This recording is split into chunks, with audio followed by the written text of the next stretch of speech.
And then I also danced tarantos, which is a very sad style. It's one of the profound styles with cante hondo, which means deep singing. And tarantos was born in basically in mines in Spain. So tarantos was one of the cante styles, styles of singing that originated in the families of miners who had to sing to make their lives more enjoyable and just to forget about their everyday worries and problems, because their lives were pretty hard. So they had to find an escape, and it was singing and dancing and playing the guitar, and it was tarantos.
Ay, que en la mina, donde yo trabajo,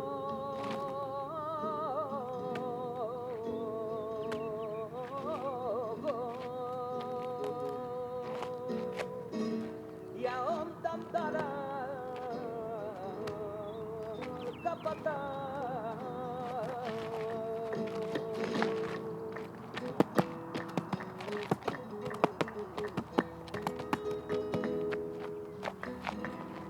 Y yo le dije a mi hermano,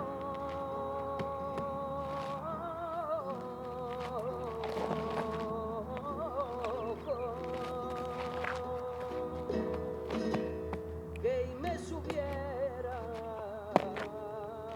mi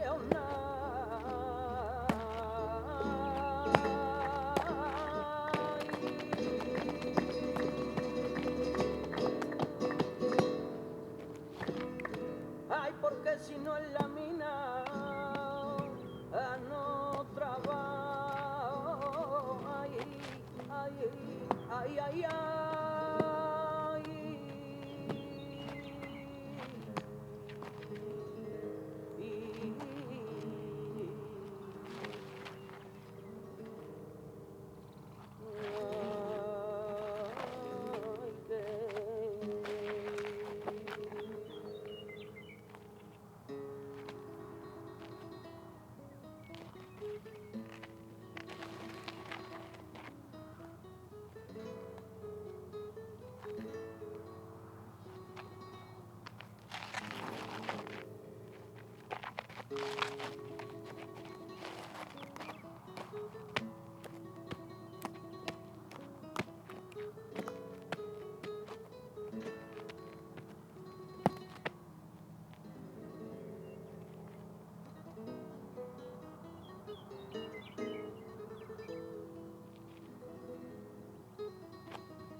Ay, ya verás la puñaladita que por tu querer me han dado.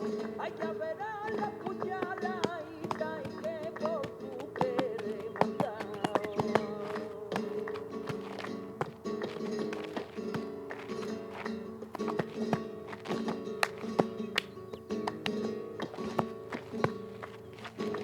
Llega la novia, brilla la estrella, rosa temprana y pañuelillo blanco. La gitanita baila ya de tango y arcopa, que ya arcopa de tango. Llega la novia, brilla la estrella, rosa temprana y pañuelillo blanco. La gitanita baila ya, hay tango y arcopa, que tango y arcopa, que ya arcopa de tango.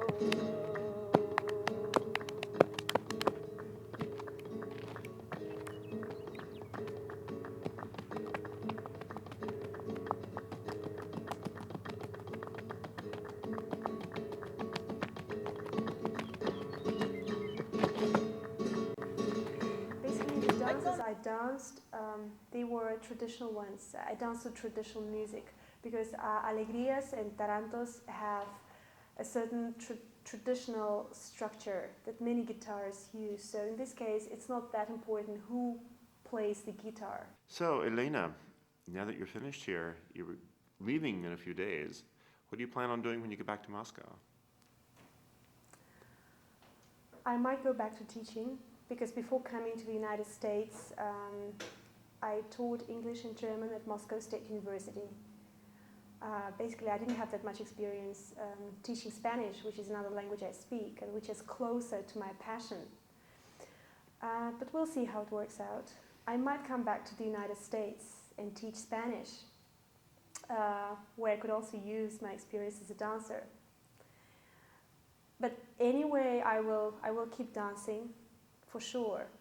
Although I've had a lot of, I would say, bouts of depression related to flamenco in my life, because flamenco, on the one hand, it's very creative and it's very encouraging. It sort of encourages you to live and it opens you up and it gives you so much energy that you start to see more about the world than you used to. But on the other hand, it's very destructive because flamenco just absorbs you. It's like a passion it's like a wave that covers you with your head.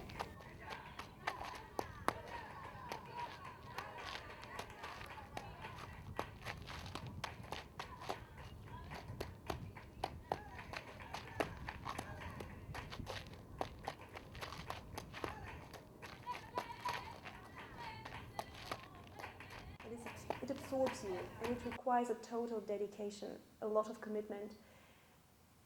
And it's very hard to remain committed to it. It's very easy to get frustrated. I get frustrated from time to time, like on a regular basis.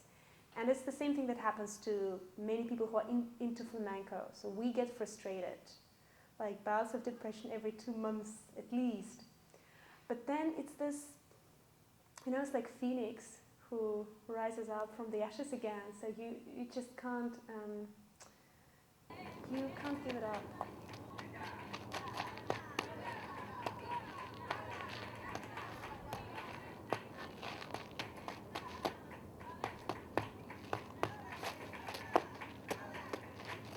Because it's something very strong, it's something that sits deep down, and if you give up doing it, then you get a feeling you're missing out on something. There is some part of you that is missing. And I remember once I had a really big bout of depression and I really decided to give up flamenco forever because I thought it wouldn't take me anywhere. It requires a total commitment. It's like becoming a nun, basically. But it's the opposite. Yeah? It's becoming an artist. But it's very close in terms of dedication. And then once I was standing in front of the mirror at my place and I saw myself just raising my arms in front of the mirror and just turning my fingers slightly. So it was something that it was some life that was trying to wake up again.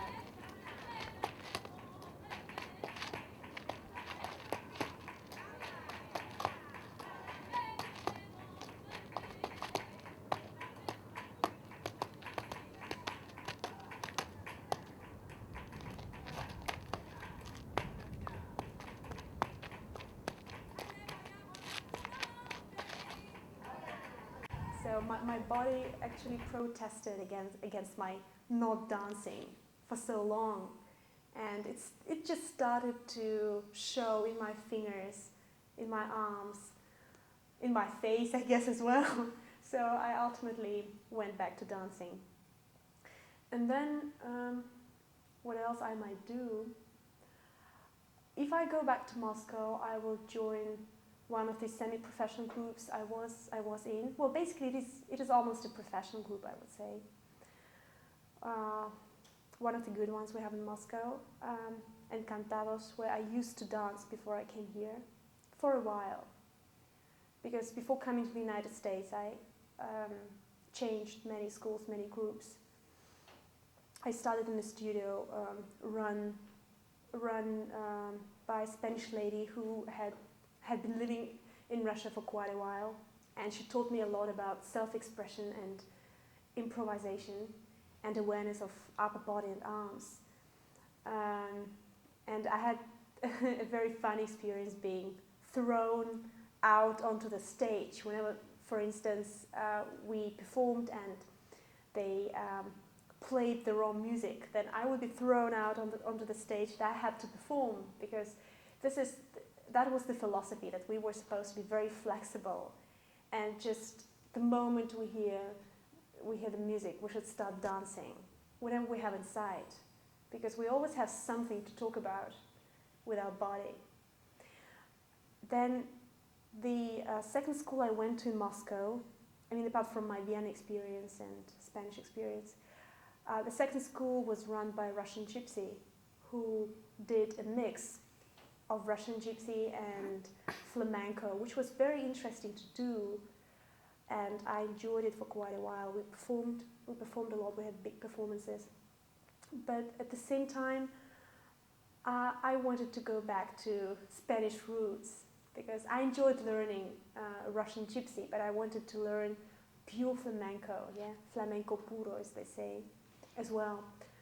So I changed school again, and for a while I just performed with a guitarist, a friend of mine. So we did just small concerts with him, which were also enjoyable, because this is what flamenco is all about. It's not about big things. It's about small, very intense things. It's very intense energy contained, like in a small shape. So it can be it can be a tiny stage. It can be a tiny space. It can be very intimate, and this is what flamenco is all about. It's not about huge concert halls.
And after that, I joined the group I was talking about before, so Encantados, and